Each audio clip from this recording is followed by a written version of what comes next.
నమస్కారం, నా పేరు నిఖిల్. మీరు చూస్తున్నారు Nikhil tech in Telugu. Friends, hashtag ask Nikhil tech Q&A episode 10కి అందరికీ స్వాగతం. సో 10 వారాలు అయితే గడిచిపోయినాయి. సో ఇది 10వ వారం అనమాట. సో ఈ వారం తెలిసిందే కదా, మీరు అడిగిన క్వశ్చన్స్కి నేను ఆన్సర్స్ అయితే ఇవ్వబోతున్నాను. సో మీ క్వశ్చన్స్ నెక్స్ట్ ఎపిసోడ్లో పిక్ అవ్వాలంటే హ్యాష్ట్యాగ్ ఆస్క్ నిఖిల్ అని చెప్పేసి Instagram, Twitter or YouTube comments ఎక్కడైనా క్వశ్చన్స్ అయితే అడగచ్చు అనమాట.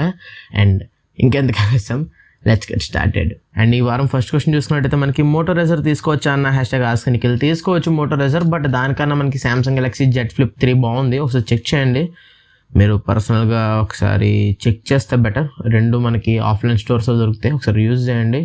ఆఫ్లైన్లో తీసుకోండి, మనకి పెద్ద తేడా ఏం లేదు ప్రైజింగ్లో. Online and offline both same prices అయితే ఉంటాయి. ఒకసారి చెక్ చేయండి. మీకు లేదు మోటోరైజర్ మీద క్రష్ ఉండిపోయిందంటే మాత్రం డెఫినెట్గా మోటోరైజర్ అయితే తీసుకోవచ్చు, బట్ హార్డ్వేరే కాస్త బాగోదు. నా ఒపీనియన్ అయితే మాత్రం సామ్సంగ్ గెలాక్సీ జెడ్ ఫ్లిప్ 3కి అయితే వెళ్ళండి, it will be better. And ఇంక ఈ వారం సెకండ్ క్వశ్చన్ చూసుకున్నట్టయితే మనకి hashtag ask Nikhil, mobile case వల్ల ఏమైనా సిగ్నల్ ఇష్యూస్ వస్తాయా బ్రో? మొబైల్ కేసెస్ వల్ల ఎప్పుడు ఇష్యూస్ వస్తాయంటే, మీ కేస్కి ఎప్పుడైతే మెటల్ ఉంటుందో సో అప్పుడు ఏదైతే signal reception of the mobile ఉంటుందో సో అదైతే డిక్రీజ్ అవుతుంది అనమాట. సో అంటే ఇప్పుడు మీకు రబ్బర్ అండ్ ప్లాస్టిక్ అయితే పర్లేదు, సో సాఫ్ట్ సిలికాన్ కేసులు అయితే పర్లేదు ఎట్లాంటివి. సో ఇట్లా ఉంటాయి చూసారా, కంపెనీస్ ఇస్తారు, ఒక 2-3 నెలలకు మాసిపోయి ఇట్లా రంగులోకి వస్తాయి చూసారా, ఇట్లాంటివి అయితే పర్లేదు. అంతేగాని ఇంతలా ఉండి ఉంటాయి చూసారా బంపర్ కేసెస్, సో వాటిని వేయడం వల్ల అయితే మాత్రం మీకు సిగ్నల్ రిసెప్షన్లో కాస్త డ్రాప్ అయితే వస్తుంది. సో ఎప్పుడైతే మొబైల్ కేస్కి ఐరన్ యాడ్ అయ్యిద్దో ఆ ఐరన్ వచ్చేసరికి సిగ్నల్స్ ఏదైతే పాస్ అవుతాయో కేస్ నుంచి దాన్ని బ్లాక్ చేస్తుంది. సో దానివల్ల అయితే మీకు సిగ్నల్ రిసెప్షన్ అయితే తగ్గి సిగ్నల్స్ అయితే డ్రాప్ అవుతుంటాయి. సో ఇదనమాట సిగ్నల్ కేసెస్. అంటే కేసెస్ వల్ల ప్లాస్టిక్ అండ్ రబ్బర్ వల్ల అయితే ఇబ్బంది ఉండదు, బట్ మెటల్ వస్తే మాత్రం డెఫినెట్గా ఇబ్బంది అయితే అవుతుంది. అండ్ ఇంకా నెక్స్ట్ క్వశ్చన్ చూసుకున్నట్టయితే మనకి hashtag ask Nikhil, can we use mobile while charging like A laptop? Use చేయొచ్చు. మనకి ఏసెస్ ROGలో వచ్చేసరికి ఆ ఫ్యూచర్ అయితే ఉంది, ROG 3లోనో ROG 5లోనో అయితే ఉంది, బట్ నార్మల్ మొబైల్స్లో అయితే లేదు ఆ ఫీచర్ వచ్చేసరికి. దాన్ని USB ఏదో అంటారు. సో బేసికలీ మొబైల్ వచ్చేసరికి ఛార్జ్ ఇన్పుట్ ని తీసుకుని దాని సప్లై వచ్చేసరికి బ్యాటరీకి అయితే వెళ్తుంది. అదే మనం ల్యాప్టాప్స్ చూసుకున్నట్టయితే వన్స్ బ్యాటరీ ఛార్జ్ అయిన తర్వాత ఆ బ్యాటరీకి వెళ్ళే పవర్ కట్ అయిపోయి ఇంకా మీకు డైరెక్ట్గా మీ డిస్ప్లేకి అండ్ మీ ఈ కాంపోనెంట్స్కి అయితే డైరెక్ట్ సప్లై వెళ్ళిపోద్ది. అది మనకి ఏసెస్ ROGలో అయితే ఉంది, ROG 4లోనో 5లోనో, ROG 3లోనో 5లోనో అయితే ఉంది, నాకు ఎగ్జాక్ట్గా అయితే ఐడియా లేదు. అది మిగతా ఆండ్రాయిడ్ ఫోన్స్ లేదు. ఫ్యూచర్లోనో తీసుకొస్తే గేమింగ్ సెంట్రిక్ ఫోన్స్ తీసుకురావాలి తప్ప మిగతా అయితే తీసుకుని రావు. అండ్ అది ROG కూడా మనకి సేమ్ అనమాట, బ్యాటరీ ఎప్పుడైతే ఫుల్ అయిపోద్దో ఇంకా మిగతా ఏదైతే స్క్రీన్ రన్నింగ్ ఉంటుందో స్క్రీన్ రన్నింగ్ అంతా ప్రాసెసింగ్ పవర్ అంతా మనకి ఈ ఛార్జింగ్ నుంచి అయితే తీసుకుంటుంది అనమాట, బ్యాటరీ నుంచి అయితే టచ్ అయితే చేయదు. సో అదే మనకి వేరే ఫోన్స్ చూసుకున్నట్టయితే మనకి ఛార్జ్ ఫుల్ అయిపోయినా సరే ఇంకా ఛార్జింగ్ ఇన్పుట్ తీసుకుంటూ ఉంటుంది. మీకు ఎట్టి పరిస్థితుల్లో ఫోన్ ప్రాసెసింగ్కి బ్యాటరీ నుంచే పవర్ వెళ్తుంది తప్ప ఛార్జింగ్ నుంచి అయితే పవర్ వెళ్తుంది అనమాట. అంత డైరెక్ట్గా అయితే మన వాళ్ళు అయితే ఇంకా ఆ ఫీచర్ అయితే ఎనేబుల్ చేయలేదు. ఫ్యూచర్లో తీసుకొస్తే చాలా బాగుంటుంది. నేను మెయిన్గా వచ్చేసరికి OnePlus నుంచి వెయిట్ చేస్తున్నాను ఆ ఫీచర్ని చూడడానికి, ఎందుకంటే OnePlus వచ్చేసరికి గేమింగ్కి చాలా బాగుంటుంది after iPhones. So I'm eagerly waiting to see it అనమాట. అండ్ ఇంకా నెక్స్ట్ క్వశ్చన్ చూసుకున్నట్టయితే మనకి best brand for value for money and your personal choice.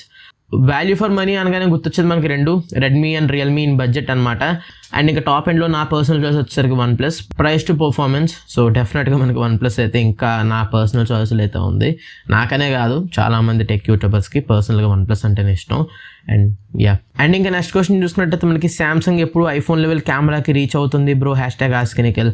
So Samsung and iPhone వచ్చేసరికి ఇండస్ట్రీ లెవెల్లో టాప్ అండ్ స్మార్ట్ ఫోన్స్ తయారు చేసే పెద్ద brands అనమాట. సో మనకి ఐఫోన్స్కి వచ్చేసరికి యాపిల్ పర్ఫెక్ట్ ఆప్టిమైజేషన్ అయితే ఉంటుంది, ఆండ్రాయిడ్లో ఆప్టిమైజేషన్ అయితే ఉండదు. ఎందుకంటే మనకి ఇక్కడ వేరే వేరే కంపెనీస్ టుగెదర్ వర్క్ చేస్తే కానీ మనకి యాపిల్ ఇన్పుట్ అయితే ఇవ్వలేవు. ఇక్కడ చూసుకున్నట్టయితే మనకి యాపిల్ సెన్సార్ తయారు చేసుకుంటుంది, యాపిలే ప్రాసెసర్ తయారు చేసుకుంటుంది, యాపిలే మనకి ఆప్టిమైజేషన్ కూడా చేసుకుంటుంది, ఎందుకంటే ఓన్ సాఫ్ట్వేర్ iOS కాబట్టి. సామ్సంగ్ వచ్చేసరికి ఆండ్రాయిడ్ అంటే గూగుల్ నుంచి సాఫ్ట్వేర్ తీసుకోవాలి, సోనీ నుంచి కెమెరా సెన్సార్ తీసుకోవాలి. ఇవి రెండింటిని ఈ సామ్సంగ్ ఎక్స్పీరియన్స్ UIకి ఆప్టిమైజ్ అయితే చేయాలి, 1 UIకి ఆప్టిమైజ్ చేయాలి. సో ఈ ఆప్టిమైజేషన్ ఇష్యూస్ వల్ల 12 మెగాపిక్సెల్ ఏదైతే ఐఫోన్లో ఉంటుందో అది సామ్సంగ్ 108 మెగాపిక్సెల్తో ఈక్వల్గా కాంపిటీషన్ అయితే వస్తూ ఉంటుంది. సో అదే ఇప్పుడు మనకి సామ్సంగ్ హార్డ్వేర్ తయారు చేసుకుంటుంది, exynos చిప్స్ తయారు చేసుకుంటుంది, అవి అంత పవర్ఫుల్ కాదు. ఒకవేళ ఇప్పుడు మనకి స్నాప్డ్రాగన్ నుంచి చిప్సెట్ తీసుకుంటుంది, చిప్సెట్కి మళ్ళీ కెమెరా సెన్సర్కి ఆప్టిమైజేషన్ చేయాలి. ఆప్టిమైజేషన్ చేసేటప్పుడు ఈ ఆండ్రాయిడ్ మళ్ళీ ఆప్టిమైజేషన్ చేయాలి. యాపిల్ వచ్చరికి 3 కేటగిరీస్గా ఓన్గా తయారు చేసుకుంటుంది కాబట్టి వాళ్ళకి ఇష్యూస్ రావట్లేదు. సో అదనమాట. సో సామ్సంగ్ కూడా మనకి ఫ్యూచర్లో ఎగ్జినోస్ని స్నాప్డ్రాగన్ లెవెల్ పవర్ఫుల్గా చేయగలిగితే మాత్రం వీ కెన్ డూ ఇట్ అనమాట. Apple is getting stronger day by day. ముఖ్యంగా iPhone 13 Pro సిరీస్తో చాలా స్ట్రాంగ్ అయితే అయిపోయింది. సెన్సార్ సైజెస్ వేరే లెవెల్కి వెళ్ళిపోయినాయి. సో చూద్దాం సామ్సంగ్ గెలాక్సీ S22 సిరీస్ ఎలా కాంపిటీషన్ ఇస్తాయో. అండ్ ఇంకా నెక్స్ట్ క్వశ్చన్ చూసుకున్నట్టయితే మనకి 5G ప్రైస్ ఎలా ఉంటుంది అనుకుంటున్నావు అన్న #AskNikhil. ప్లాన్స్ అనుకుంటా. మరి 5G ప్రైస్ అంటే మొబైల్స్ అయితే ఆల్రెడీ 5G బడ్జెట్లో అయితే వచ్చేసాయి. అండ్ ఇంకా ప్లాన్స్ అనుకుంటాయి వీళ్ళు. సో ఇప్పుడు ప్రజెంట్ చూసుకున్నట్టయితే మనకి 4G 199 per month అయితే వస్తుంది. సో నా ఎక్స్పెక్టేషన్ వచ్చేసరికి 1 monthకి 5G 599 అయితే ఉంటుంది ఫస్ట్లో, ఆర్ 499. తర్వాత నెమ్మదిగా 199కి అయితే వచ్చేస్తుంది. సో జనరల్గా ఏదైతే మనకి జనరేషన్ మారుతున్నప్పుడు, ముఖ్యంగా ఏదైతే మనం 2G నుంచి 3Gకి మారినప్పుడు టైం పట్టింది. 3G నుంచి 4Gకి చాలా ఫాస్ట్గా మూవ్ అయిపోయాం థ్యాంక్స్ టు జియో అనమాట. సో ఇప్పుడు జియో కూడా ఇనిషియేట్ తీసుకొని మనకి 5Gని కూడా అంత ఫాస్ట్గా తీసుకొచ్చారనుకోండి, చాలా బాగుంటుంది. కాకపోతే ఇప్పటికే చాలా ఇష్యూస్ అయితే ఉన్నాయి 4Gలో, ఇంకా సాల్వ్ అయితే అవ్వలేదు. వీళ్ళు ఇప్పుడే 5G అంటున్నారు. ఆల్రెడీ కొన్ని స్టేట్స్ నాకు తెలిసి ఎయిర్టెల్ ఆల్రెడీ టెస్టింగ్లో అయితే ఉంది, ముఖ్యంగా ఎయిర్టెల్. సో చూద్దాం. నా ఎక్స్పెక్టేషన్ అయితే మాత్రం 499 నుంచి అయితే స్టార్ట్ అయితే అవుతుంది. సో అది let's hope for the best. నేను కూడా చాలా ఈగర్గా వెయిట్ చేస్తున్నా. సో 5G ఫోన్స్ ఉన్నాయి, బట్ 5G సిమ్ కార్డ్స్ అయితే లేవు. సో ఇప్పుడు అసలు 5G వస్తే అసలు ఏ బ్యాండ్ కొంటారు? సో ఆ బ్యాండ్ విత్కి ఈ ఫోన్స్ సపోర్ట్ చేస్తే లేదో చూడాలి. సో ఐఎమ్ ఈగర్లీ వెయిటింగ్ అనమాట. అండ్ ఇంకా నెక్స్ట్ క్వశ్చన్ చూసుకున్నట్టయితే మనకి exynos 2100 వర్సెస్ స్నాప్డ్రాగన్ 888. exynos 2100 వచ్చేసరికి exynos 990 సక్సెసర్ కింద అయితే వచ్చింది. సో స్నాప్డ్రాగన్ 888 ప్రాసెసర్కి అడ్వాంటేజ్ అయితే ఉంటుంది. కాకపోతే 990తో కంపేర్ చేస్తే 2100 చాలా పర్ఫార్మెన్స్ గ్యాప్ అయితే వచ్చింది. 2100 మైల్స్ హెడ్ అయితే ఉంది. సో ఫ్యూచర్లో డెఫినెట్గా స్నాప్డ్రాగన్ లెవెల్కి exynos అయితే వెళ్తుంది. సో చూద్దాం అసలు ఏమవుద్దో. ప్రజెంట్ అయితే మాత్రం స్నాప్డ్రాగన్ అయితే కింగ్. సో తర్వాత డెఫినెట్గా exynos 2100. అండ్ ఇంకా నెక్స్ట్ క్వశ్చన్ చూసుకున్నట్టయితే మనకి iPhone 13 Pro తీసుకోవాలనుకుంటున్నా, బాడీలో ఏం part best for selling? Kidney bro. అందరూ అన్నట్టు కిడ్నీలు అమ్మాయి, కిడ్నీ కూడా సరిపోతే లివర్ కూడా ఇచ్చేసావు అనుకో, iPhone 13 Pro వస్తుంది. తర్వాత మంచి హాస్పిటల్లో బెడ్ కూడా వస్తుంది.